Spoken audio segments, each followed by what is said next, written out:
Hello viewers, welcome back to the channel. ನಿಮ್ಮೆಲ್ಲರಿಗೂ ನಮಸ್ಕಾರಗಳು ಮತ್ತು ಎಲ್ಲ ನನ್ನ ಸಬ್ಸ್ಕ್ರೈಬರ್ಸ್ಗೆ ತುಂಬ ಧನ್ಯವಾದಗಳನ್ನ ಹೇಳೋಕ್ಕೆ ಇಷ್ಟಪಡ್ತೀನಿ. ಇವತ್ತಿನ ದಿವಸ ಇದು ಟ್ಯೂಸ್ಡೇ ಮಾರ್ನಿಂಗ್. ನಾನು 6 ಗಂಟೆಗೆ ಎದ್ದು ನನ್ನ ಎಲ್ಲ ಡೈಲಿ ರುಟೀನ್ ಕೆಲಸಗಳನ್ನ ಮುಗಿಸಿ ಕಿಚನ್ಗೆ ಬಂದಿದ್ದೀನಿ. ಇವಾಗ ಹಾಲು ಬಿಸಿ ಮಾಡಬೇಕು, ಟೀ ಮಾಡಬೇಕು, ಹಾಗೆ ನಾನು ಇವಾಗ ಏನು ಅಲೋವೆರಾ ಜ್ಯೂಸ್ ತಗೊಳ್ಬೇಕು. ಸೊ ಅದಕ್ಕೆ ಆಮೇಲೆ ಏನು ಒಂದು ಬ್ರೇಕ್ಫಾಸ್ಟ್ಗೆ ಏನು ಮಾಡೋದು, ಅದು ಕ್ಯಾಪ್ಸಿಕಮ್ ರೈಸ್ ಮಾಡೋಣ ಅಂತ ಕ್ಯಾಪ್ಸಿಕಮ್ ನೆನ್ನೆನೇ ತರಿಸಿದ್ದೀನಿ. ಫ್ರೆಶ್ ಆಗಿರೋ ಕ್ಯಾಪ್ಸಿಕಮ್ ಇದೆ. ಆಮೇಲೆ ನೆನ್ನೆ ಮಾಡಿರೋ ಹುರುಳಿಕಾಳು ಸಾರಂತೂ ತುಂಬಾ ಚೆನ್ನಾಗಿತ್ತು, ಅತ್ಯದ್ಭುತವಾಗಿತ್ತು ಅಂತ ಹೇಳ್ತೀನಿ. ಅದಕ್ಕೂ ಅಷ್ಟೇ ಫ್ರೆಶ್ ಆಗಿರೋ ತರಕಾರಿ, ಆಲೂಗಡ್ಡೆ, ಬದನೆಕಾಯಿ ಎಲ್ಲ ಹಾಕಿ ಮಾಡಿದ್ದೆ. ಮೊಳಕೆ ಕಾಳು ಇತ್ತು, ಕಾಯಿ ಕೂಡ ರುಬ್ಬಿ ಹಾಕಿದ್ದೆ, ಅದು ಚೆನ್ನಾಗಿತ್ತು. ಎಲ್ಲ ಕುಕ್ಕರಲ್ಲಿರೋ ಸಾಂಬಾರೆಲ್ಲ ಕ್ಲಿಯರ್ ಆಯಿತು, ಏನೂ ಮಿಕ್ಕಿಲ್ಲ ಅಂತ ಹೇಳ್ತೀನಿ. ಬಾಕ್ಸ್ಗೂ ಜಾಸ್ತಿ ಹಾಕಿ ಕಳಿಸಿದ್ದೆ. ಸೊ ನಾನು ಚೆನ್ನಾಗಿ ಮೊಳಕೆ ಕಾಳನ್ನ ಟೇಸ್ಟ್ ಮಾಡಿದೆ, ಚೆನ್ನಾಗಿತ್ತು ಅಂತ ಹೇಳ್ತೀನಿ. ಬೌಲ್ ಕಪ್ಪಲ್ಲಿ ಹಾಕೊಂಡು ಕೂಡ ನಾವು ಹಾಗೇನೂ ತಿನ್ಬೋದು ಮೊಳಕೆ ಕಾಳು ಸಾಂಬಾರನ್ನ.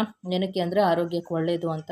ಸೊ ನೆನ್ನೆದು ಮೊಳಕೆ ಕಾಳು ಸಾಂಬಾರಾಗಿತ್ತು. ಇವತ್ತೇನಪ್ಪ ಮಾಡೋದು ಅಂತ ನೆನ್ನೆನೇ ನಾನು ಪ್ಲ್ಯಾನ್ ಮಾಡಿದ್ದೆ, ಸಾಯಂಕಾಲ ಕ್ಯಾಪ್ಸಿಕಮ್ ರೈಸ್ ಮಾಡಿಬಿಡೋಣ ಅಂತ. ಸೊ 2 ದೊಡ್ಡ ಕ್ಯಾಪ್ಸಿಕಮ್ ಇತ್ತು. ಆಮೇಲೆ ಈರುಳ್ಳಿ, ಮೆಣಸಿನ್ಕಾಯಿ, ಕೊತ್ತಂಬರಿ, ನಿಮಗಿಷ್ಟ ಇದ್ದರೆ ಸ್ವಲ್ಪ ಕ್ಯಾಶ್ಯೂ, ಗೋಡಂಬಿ ಕೂಡ ಹಾಕ್ಬೋದು. ಇದಕ್ಕೆ ಏನು ಪೌಡ್ರ್ ಹಾಕ್ತೀನಿ ಅಂದರೆ, ನಾನು ಕ್ಯಾಪ್ಸಿಕಮ್ ಬಾತ್ಗೆ ವಾಂಗಿಬಾತ್ ಪುಡಿನೇ ಹಾಕ್ತೀನಿ. ವಾಂಗಿಬಾತ್ ಪುಡಿ ಹಾಕ್ಬಿಟ್ಟು ಮಾಡ್ತೀನಿ, ತುಂಬ ಟೇಸ್ಟಿಯಾಗಿರುತ್ತೆ. ಇಲ್ಲ ಅಂದರೆ ತೆಂಗಿನಕಾಯಿ, ಹಸಿಮೆಣಸಿನ್ಕಾಯಿ, ಕೊತ್ತಂಬರಿ ಸೊಪ್ಪು ಇದನ್ನು ನೀವು ರುಬ್ಬಿ ಶುಂಠಿ ಬೆಳ್ಳುಳ್ಳಿ ಪೇಸ್ಟ್ ಎಲ್ಲ ಹಾಕಿ ಕ್ಯಾಪ್ಸಿಕಮ್ನ ಫ್ರೈ ಮಾಡಿ, ಮತ್ತು ಸ್ವಲ್ಪ ಬೇಕು ಅಂದರೆ ಹುಳಿ ಟೊಮೊಟೊ ಒಂದು ದೊಡ್ಡದಾಗಿರೋದು ಹಾಕಿ ಒಗ್ಗರಣೆಗೆ ಆ ಥರ ಕೂಡ ಮಾಡ್ಬೋದು, ಅದು ತುಂಬ ಚೆನ್ನಾಗಿರುತ್ತೆ.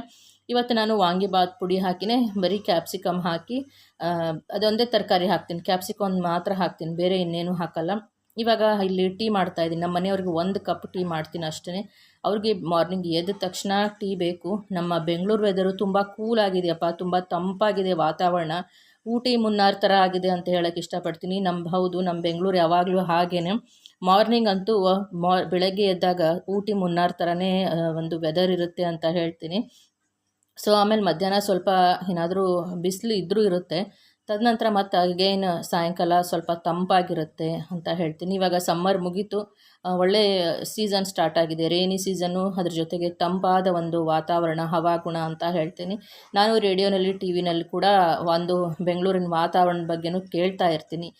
ಕೆಲವೊಂದು ನಾಳೆ ಏನು ಯಾವ ಥರ ಮಳೆ ಬರುತ್ತಾ ಏನು, ಅದನ್ನು ಕೂಡ ನಾನು ವಾಚ್ ಮಾಡ್ತಾ ಇರ್ತೀನಿ. ಸೊ FM ಅಂತೂ ನಮ್ಮ ಮನೇಲಿ ಬೆಳಗ್ಗೆ ಆನ್ ಆಗೇ ಇರುತ್ತೆ. ನಾವು ಎದ್ದ ತಕ್ಷಣವೇ FM ಆನ್ ಮಾಡೋದು ಒಂದು ರೂಢಿ, ಒಂದು ಅಭ್ಯಾಸ ಅಂತ ಹೇಳ್ತೀನಿ. ಇವಾಗ ಅವ್ರಿಗೆ ಟೀ ಮಾಡಿಬಿಡ್ತೀನಿ. ಗರಂ ಮಸಾಲ ಟೀ ಮಾಡಿಬಿಡ್ತೀನಿ ಅವ್ರಿಗೆ 1 ಕಪ್ಪು. ನಾನು ಬಿಸಿ ನೀರು ಕುಡಿದು ತದನಂತರ ನೋಡಿ, ಅಲೋವೆರಾ ಜ್ಯೂಸು ಏನೂ ಟೇಸ್ಟ್ ಇರಲ್ಲ ರೀ. ಈ amla juice, aloe vera juice concentration ಏನಿರುತ್ತಲ್ಲ, ಒಂದು ಚೂರೂ ಟೇಸ್ಟ್ ಇರಲ್ಲ.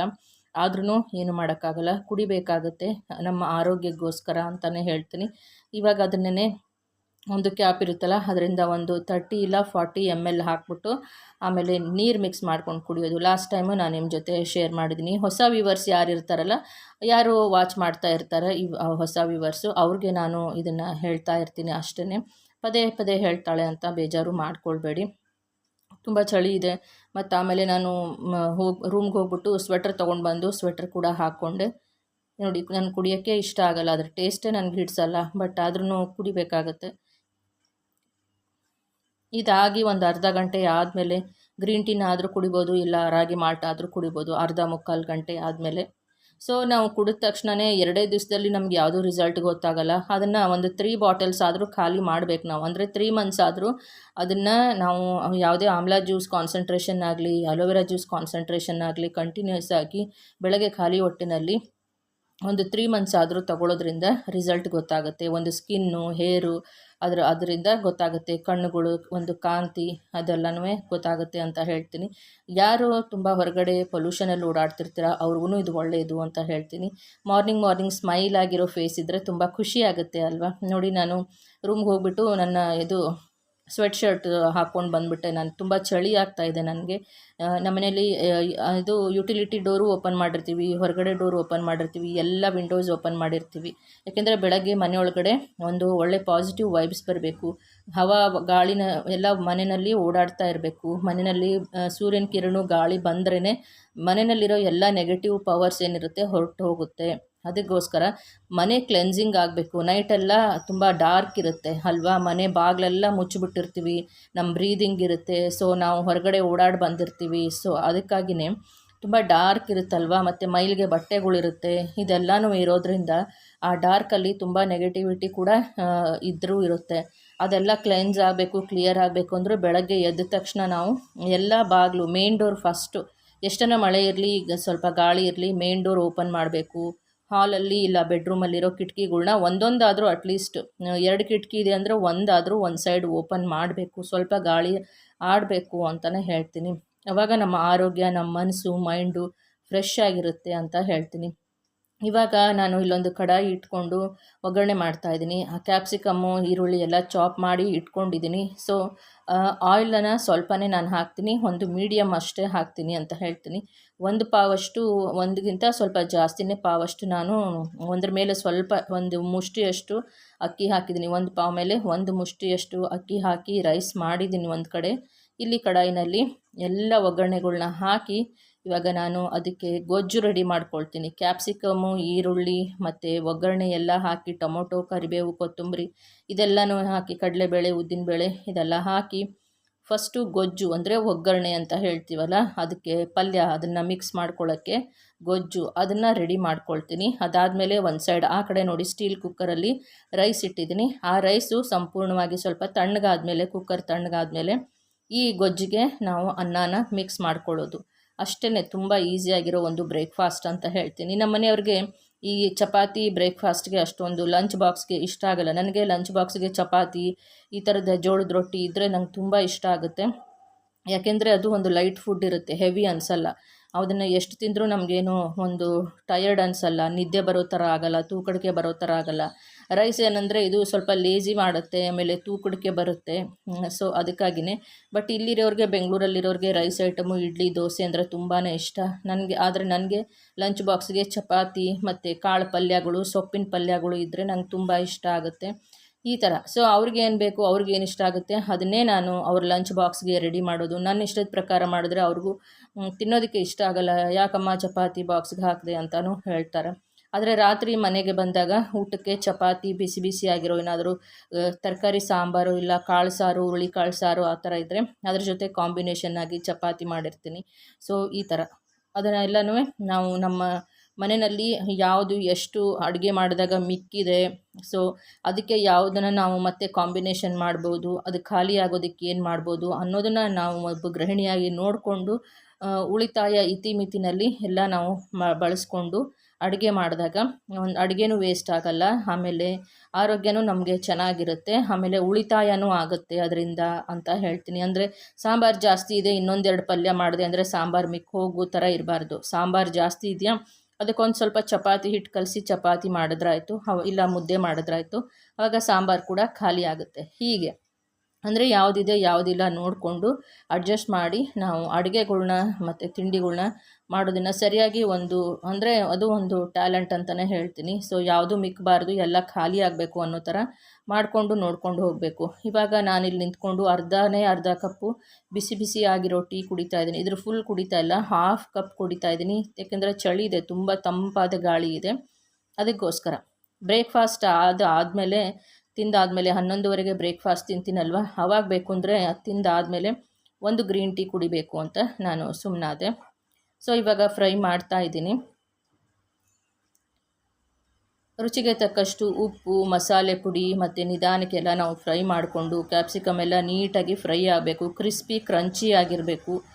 ಸೊ ಅದಕ್ಕೇ ಕೆಲವೊಬ್ಬರು ಕುಕ್ಕರಲ್ಲೇ ಹಾಕಿ ಕ್ಯಾಪ್ಸಿಕಮ್ ರೈಸ್ ಅಂತ ಕೂಗಿಸ್ಬಿಡ್ತಾರೆ.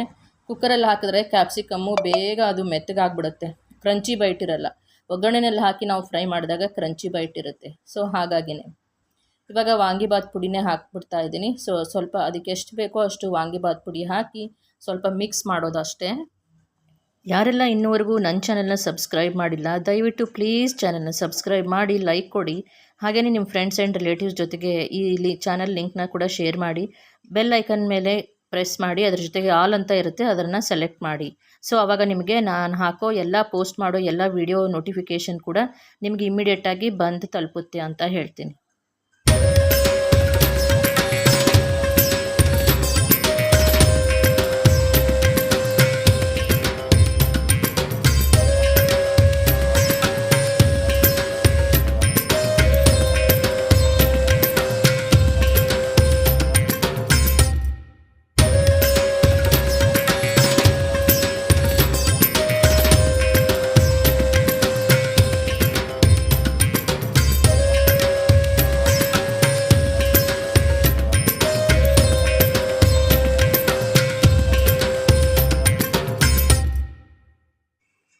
ಇವಾಗ ಆಲ್ಮೋಸ್ಟ್ ಗೊಜ್ಜೆಲ್ಲ ಕ್ಯಾಪ್ಸಿಕಮ್ ಗೊಜ್ಜು ರೆಡಿ ಆಗಿದೆ, ಒಗ್ಗರಣೆ. ಇವಾಗ ಅದನ್ನು ಮುಚ್ಚಿಡ್ತೀನಿ. ಅವರು ಅಂದರೆ ಬ್ರೇಕ್ಫಾಸ್ಟಿಗೆ ಬರೋ ಟೈಮ್ಗೆ ಅವ್ರು ಇನ್ನೇನು ಬಂದು ಡೈನಿಂಗ್ ಮೇಲೆ ಕೂತ್ಕೊಳ್ಬೇಕು. ಆವಾಗ ಬಿಸಿ ಬಿಸಿ ಆಗಿರೋ ಅನ್ನ, ಅದ್ರ ಜೊತೆಗೆ ಒಂದು ಚಮಚ ತುಪ್ಪ ಹಾಕಿ ಕಲಿಸೋದಷ್ಟೇ. ಸ್ವಲ್ಪ ಸಾಲ್ಟ್ ಕಡಿಮೆ ಅನಿಸ್ತು, ಮತ್ತು ಅಗೇನ್ ನಾನು ಸ್ವಲ್ಪ ಸಾಲ್ಟ್ ಹಾಕಿದೆ. ಸಾಲ್ಟು ಕಡಿಮೆ ಆದರೂ ಪರವಾಗಿಲ್ಲ, ಮತ್ತು ನಾವು ಎಷ್ಟು ಬೇಕೋ ಅಷ್ಟು ಬೆರೆಸ್ಕೊಳ್ಬೋದು. ಆದರೆ ಒಗ್ಗರಣೆಗೆ ಜಾಸ್ತಿ ಆಗಬಾರ್ದು. ಅಂದರೆ ಗೊಜ್ಜಿಗೆ ನಾವು ಜಾಸ್ತಿ ಹಾಕಿಬಿಟ್ಟಾಗ ಕೆಲವೊಂದು ಸಾರಿ ಮತ್ತೆ ಜಾಸ್ತಿ ಆಗೋ ಚಾನ್ಸಸ್ ಇರುತ್ತೆ. ಸೊ ನೋಡಿಕೊಂಡು ನಾವು ಟೇಸ್ಟ್ ನೋಡಿಕೊಂಡು ಸಾಲ್ಟನ್ನ ಹಾಕಬೇಕು. ಏಕೆಂದರೆ ಅಯೋಡೈಸ್ಡ್ ನಮಕ್ ಏನು ಸಾಲ್ಟ್ ಇರುತ್ತಲ್ಲ, ಸೊ ತುಂಬ ಸ್ಟ್ರಾಂಗ್ ಆಗಿರುತ್ತೆ. ಸೊ ಯಮ್ಮಿ ಆಗಿರೋ ಟೇಸ್ಟ್ ಆಗಿದೆ, ತುಂಬ ಸ್ವಾದಿಷ್ಟವಾಗಿದೆ, ಬಿಸಿ ಬಿಸಿಯಾಗಿದೆ, ಫ್ಲೇವರ್ಫುಲ್ ಆಗಿದೆ, ಘಮ ಘಮ ಅಂತ ಇದೆ. ತುಪ್ಪ, ಕ್ಯಾಪ್ಸಿಕಮ್ ಫ್ಲೇವರು ಮನೆ ತುಂಬ ಘಮ ಘಮ ಅಂತ ಇದೆ ಅಂತಲೇ ಹೇಳ್ತೀನಿ. ಇವಾಗ ಅವರು ಕೂತ್ಕೊಂಡಿದ್ದಾರೆ, ಅವ್ರ ಸ್ನಾನ, ಅವರ ಬಟ್ಟೆಗಳು ಐರನ್ನು, ಅವ್ರ ಡ್ರೆಸ್ಸಿಂಗ್ ಎಲ್ಲ ಆಯಿತು. ಅವರು ಡ್ರೆಸ್ಅಪ್ ಆಗಿದ್ದಾರೆ. ಇನ್ನೇನು ಅವರು ಕೂತ್ಕೊಂಡಿದ್ದಾರೆ. ಅವ್ರಿಗೆ ಇನ್ನೇನು ಕೂತ್ಕೊಳ್ತಾರೆ ಅನ್ನೋ ಟೈಮ್ಗೆ ಸರಿಯಾಗಿ ಅವ್ರಿಗೆ ತಟ್ಟೆಗೆ ಬಡಿಸ್ಬಿಟ್ಟು ಒಂದು ಗ್ಲಾಸ್ ನಾನು ನೀರಿಡ್ತೀನಿ ಅಷ್ಟೇ. ಅವರು ತಿಂದು ಮುಗಿಯೋ ಅಷ್ಟೊತ್ತಿಗೆ ನಾನು ಟಿಫಿನ್ ಬಾಕ್ಸ್ನ ರೆಡಿ ಮಾಡಿಬಿಡ್ತೀನಿ. ಸೊ ಅಂದರೆ ಬೇಗ ಬೇಗ ಮಾಡಿ ಬೇಗ ತುಂಬಿಸಿಟ್ಬಿಡಲ್ಲ ನಾನು. ಅದು ಒಂದು ಟೈಮಿಂಗ್ಗೆ ಸೆಟ್ ಮಾಡಿಕೊಂಡು ಆ ಥರ ನಾನು ಟಿಫಿನ್ ಬಾಕ್ಸ್ನ ರೆಡಿ ಮಾಡೋದು. ಅವ್ರು ತಿನ್ನಬೇಕಾದ್ರೆ ಟಿಫಿನ್ ಬಾಕ್ಸ್ ರೆಡಿ ಮಾಡ್ತೀನಿ. ಅವರು ಬಟ್ಟೆ ಹಾಕ್ಕೊಂಡು ಇನ್ನೇನು ಬರ್ತಾ ಇದ್ದಾರೆ ಅನ್ನೋ ಅಷ್ಟೊತ್ತಿಗೆ ನಾನು ಡೈನಿಂಗಲ್ಲಿ ಕೂತ್ಕೊಳ್ತಾರೆ ಇನ್ನೇನು ಅನ್ನೋ ಅಷ್ಟೊತ್ತಿಗೆ ಅವ್ರ ತಟ್ಟೆಗೆ ಬಿಸಿ ಬಿಸಿ ಆಗಿರೋದನ್ನ ಬಡಿಸಿಡ್ತೀನಿ. ಯಾಕೆಂದರೆ ಚಳಿ ಇದೆ ಅಲ್ವಾ, ಬೇಗ ತಣ್ಣಗಾಗುತ್ತೆ. ಸೊ ಇದೆಲ್ಲ ಒಂದು ಐಡಿಯಾ ಅಂತಲೇ ಹೇಳ್ತೀನಿ ಅಷ್ಟೇ. ಆದರೆ ನಾನು ಕುಕ್ಕಿಂಗ್ ಎಲ್ಲ ಮಾಡೋದು ತುಂಬ ಫಾಸ್ಟ್ ಅಂತಲೇ ಹೇಳ್ತೀನಿ. ಬೇಗ ಮಾಡಿಬಿಡ್ತೀನಿ ಝಟ್ಪಟ್ ಅಂತ. ಅಭ್ಯಾಸ ಆಗೋಗಿದೆ, ಎಕ್ಸ್ಪೀರಿಯನ್ಸ್ ಆಗಿದೆ. ಏನು ಮಾಡೋದು, ಫಸ್ಟೆಲ್ಲ ನನಗೆ ಸೆಕೆಂಡ್ PU ಓದ್ತಾ ಇರಬೇಕಾದ್ರೂ ನನಗೆ ನಿಜವಾಗ್ಲೂ ಹೇಳ್ತಾ ಇದ್ದೀನಿ, ನೀವು ನಂಬಲ್ಲ, ನನಗೊಂದು ಕಾಫಿ ಉಪ್ಪಿಟ್ಟು ಕೂಡ ಇವನ್ ಮಾಡೋಕ್ಕೆ ಬರ್ತಾ ಇರಲಿಲ್ಲ. ಅಷ್ಟು ದಡ್ಡಿ ಇದ್ದೆ ನಾನು. ಇವಾಗ ಏನೂ ಇಲ್ಲ, ಯಾವುದು ಬರಲ್ಲ ಅನ್ನೋ ಅಷ್ಟಿಲ್ಲ, ಎಲ್ಲನೂ ಮಾಡೋ ಅಷ್ಟು.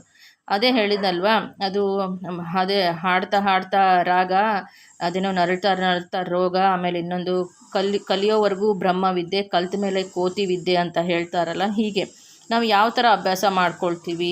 ಆವಾಗೂ ಇಂಟ್ರೆಸ್ಟ್ ಇತ್ತು, ಕಲ್ತ್ಕೊಳ್ಬೇಕು, ನಾನು ಅದು ಮಾಡಬೇಕು ಇದು ಮಾಡಬೇಕು ಅಂತ. ಬಟ್ ಅಷ್ಟು ನನಗೆ ಏನೋ ಅದು ಅರ್ಥನೇ ಆಗ್ತಾ ಇರಲಿಲ್ಲ. ಏನಪ್ಪ ಅನ್ನೋದನ್ನು, ಎಷ್ಟು ಉಪ್ಪು ಹಾಕಬೇಕು, ಹೇಗೆ ಅದನ್ನು ಬೇಯಿಸಬೇಕು, ಏನು ಮಾಡಬೇಕು ಅಂತಲೇ ಅದು ನನಗೆ ಅರ್ಥ ಆಗ್ತಾ ಇರಲಿಲ್ಲ. ಬೇರೆ ಓದೋದ್ರಲ್ಲೆಲ್ಲ ಎಜುಕೇಷನ್ ಎಲ್ಲ ಚೆನ್ನಾಗೇ ಇದ್ದೆ. ಬಟ್ ಆದರೆ ಸ್ಕೂಲಲ್ಲಿ ಡ್ರಾಯಿಂಗ್ ಎಕ್ಸಾಮು, ಹಿಂದಿ ಎಕ್ಸಾಮು, ಅದನ್ನು ಕೂಡ ನಾನು ಪ್ರಥಮ ದ್ವಿತೀಯ ಅದನ್ನು ಕೂಡ ಅಟೆಂಡ್ ಮಾಡಿದ್ದೀನಿ. ಆಮೇಲೆ ಇನ್ನೊಂದೇನು, ಈ ಸಮ್ಮರ್ ಹಾಲಿಡೇಸಲ್ಲಿ ನಾನು ಪೇಂಟಿಂಗ್ ಕ್ಲಾಸಿಗೆ ಹೋಗ್ತಾ ಇದ್ದೆ. ಅಂದರೆ fabric painting, glass painting, nib painting, charcoal painting, ಆಮೇಲೆ ಎಂಬ್ರಾಯ್ಡ್ರಿ, ಆಮೇಲೆ ಪ್ರತಿಯೊಂದೂ ಇನ್ನೊಂದು ಏನೇ ಒಂದು ಆರ್ಟ್ ಆ್ಯಂಡ್ ಕ್ರಾಫ್ಟ್ದಿರಲಿ ಅದನ್ನೆಲ್ಲ ನಾನು ಮಾಡ್ತಾಯಿದ್ದೆ. ಆಮೇಲೆ ಇನ್ನೊಂದು ಟೈಲರಿಂಗ್ ಕ್ಲಾಸು, ಎಂಬ್ರಾಯ್ಡ್ರಿ ಕ್ಲಾಸು, ಇದೆಲ್ಲನೂ ನಾನು ಮಾಡಿದ್ದೀನಿ, ಕಲ್ತ್ಕೊಂಡಿದ್ದೀನಿ, ಕೋರ್ಸ್ಗಳು ಮಾಡ್ಕೊಂಡಿದ್ದೀನಿ. ನಮ್ಮೂರಲ್ಲಿನೇ ನಾನು ಓದಬೇಕಾದ್ರೆ ಸಮ್ಮರ್ ಹಾಲಿಡೇಲಿ ಕೂತ್ಕೊಂಡು ಏನು ಮಾಡೋದು ಅಂತ ನನಗೆ ಮನೇಲಿರೋಕ್ಕೆ ಬೇಜಾರಾಗಿ ನಾನು ಕ್ಲಾಸ್ಗಳಿಗೆ ಹೋಗ್ತಾಯಿದ್ದೆ. ಯಾಕೆಂದರೆ ಹೆಣ್ಮಕ್ಳಿಗೆ ಭಗವಂತ ಟ್ಯಾಲೆಂಟು, ವಿದ್ಯೆ ಕೊಟ್ಟಿರ್ತಾರೆ. ಅದನ್ನು ಪೇರೆಂಟ್ಸು ಕಂಡು ಹಿಡಿದು ನೀನು ಇದನ್ನು ಮಾಡು, ನೀ ಇದು ಕಲ್ತ್ಕೋ ಅಂತ ಆ ಟೈಮಲ್ಲಿ, ಆ ಒಂದು ಚಿಕ್ಕ ವಯಸ್ಸಲ್ಲಿ ಅವ್ರಿಗೆ ಹೆಣ್ಮಕ್ಳಿಗೆ ಇಂಟ್ರೆಸ್ಟ್ ಇದೆ ಅದರಲ್ಲಿ ಅಂದಾಗ ಅವರು ಪುಷ್ ಮಾಡಿ ಏನೋ ಒಂದು ಮಾಡಿ ಕಳಿಸ್ಬೇಕು. ಯಾಕೆಂದರೆ ಒಂದಲ್ಲ ಒಂದು ದಿವಸ ನಮ್ಮ ಲೈಫಿಗೆ ಅದು ಹೆಲ್ಪ್ ಆಗೇ ಆಗುತ್ತೆ. ಯಾವತ್ತಿದ್ರೂ ಹೆಣ್ಮಕ್ಳಿಗೆ ವಿದ್ಯೆ, ಟ್ಯಾಲೆಂಟು ಇರುತ್ತೆ. ಬಟ್ ಅದು ಕೆಲವೊಂದು ಏನಂದರೆ ಆರ್ಥೋಡಾಕ್ಸ್ ಇದ್ದಾಗ, ತುಂಬಾ ಒಂದು ಸ್ಟ್ರಿಕ್ಟ್ ಎನ್ವಿರಾನ್ಮೆಂಟ್ ಇದ್ದಾಗ, ಹೊರಗಡೆ ಕಳಿಸದೇ ಇದ್ದಾಗ, ಅದು ಅಲ್ಲೇ 4 ಗೋಡೆ ಮಧ್ಯೆ ಅದು ಬಾಡಿ ಹೋಗುತ್ತೆ, ಕತ್ಲೆನಲ್ಲಿ ಒಣಗೋಗುತ್ತೆ ಅಂತಲೇ ಹೇಳ್ತೀನಿ. ಸೊ ಹೀಗೆ ಒಂದು ಏನೇ ಹೆಣ್ಮಕ್ಳಿಗೆ ವಿದ್ಯೆ ಇದ್ದಾಗ ಅದನ್ನು ನಾವು ಪ್ರೋತ್ಸಾಹ ಕೊಡಬೇಕು, ಅವ್ರಿಗೆ ಹೆಲ್ಪ್ ಮಾಡಬೇಕು, ಅವ್ರಿಗೆ ಕಳಿಸ್ಬೇಕು, ಹೋಗು, ಮಾಡು, ಓದು, ಮಾಡು ಅಂತ ಹೇಳಬೇಕು. ಸೊ ಇವಾಗಿನ ಕಾಲದಲ್ಲಿ ಎಲ್ಲರೂ ಹೆಣ್ಮಕ್ಳು, ನಾನಂತೂ ಹೇಳ್ತೀನಿ ಮಸ್ಟ್ ಆ್ಯಂಡ್ ಶುಡ್ ಎಲ್ಲ ಹೆಣ್ಮಕ್ಳು, ಇವಾಗ ಕಾಲೇಜ್ಗೆ ಹೋಗ್ತಾ ಇರೋರಿಗೂ ಹೇಳ್ತೀನಿ, ಹೈಸ್ಕೂಲ್ಗೆ ಹೋಗುತ್ತಾ ಇರೋರಿಗೂ ಹೇಳ್ತೀನಿ, ಫಸ್ಟ್ ನೀವು ಒಂದು ಎಜುಕೇಷನ್ನ ಕಂಪ್ಲೀಟ್ ಮಾಡ್ಕೊಳ್ಳಿ, ಒಳ್ಳೆ ಜಾಬ್ಗೆ ಹೋಗಿ ಸೇರಿ. ಅದಾದ ನಂತರ ನೀವು ಫೈನಾನ್ಷಿಯಲಿ ಸ್ಟ್ರಾಂಗ್ ಆಗಬೇಕು. ಯಾಕೆಂದರೆ ನಿಮ್ಮ ಲೈಫ್ಗೆ ಒಂದು ಫೈನಾನ್ಷಿಯಲ್ ಸೆಕ್ಯೂರಿಟಿ ಇರಬೇಕು. ತದನಂತರ ನೀವು ನಿಮ್ಮ ಮನೆಯಲ್ಲಿ ಹೇಳಿ, ದೊಡ್ಡವರು ಹೇಳಿರೋದು ಒಂದು ಅರೇಂಜ್ ಮ್ಯಾರೇಜ್ ಆದರೂ ಆಗ್ಬೋದು, ಇಲ್ಲ ನಿಮ್ಮನ್ನು ಅರ್ಥ ಮಾಡಿಕೊಂಡು ನಿಮ್ಮ ಜೊತೆ ತುಂಬ ಫ್ರೆಂಡ್ಲಿ ಆಗಿದ್ದಾರೆ, ನಿಮ್ಮನ್ನು ಅರ್ಥ ಮಾಡ್ಕೊಳ್ತಾರೆ, ಅಂಡರ್ಸ್ಟ್ಯಾಂಡಿಂಗ್ ಇದೆ ಅಂದರೆ ನೀವು ಇಷ್ಟಪಟ್ಟವ್ರ ಜೊತೆನೇ ನೀವು ಮದುವೆ ಕೂಡ ಮಾಡ್ಕೊಳ್ಬಹುದು. ಫಸ್ಟ್ ನೀವು ಫೈನಾನ್ಷಿಯಲಿ ಇಂಡಿಪೆಂಡೆಂಟ್ ಆಗಿರಬೇಕು, ಅದು ತುಂಬ ಮುಖ್ಯ ಲೈಫಲ್ಲಿ. ಇಲ್ಲ ಅಂದರೆ ತುಂಬ ಕಷ್ಟಪಡಬೇಕಾಗತ್ತೆ ಅಂತ ಹೇಳ್ತಾ ಇವತ್ತಿಗೆ ಧನ್ಯವಾದಗಳು.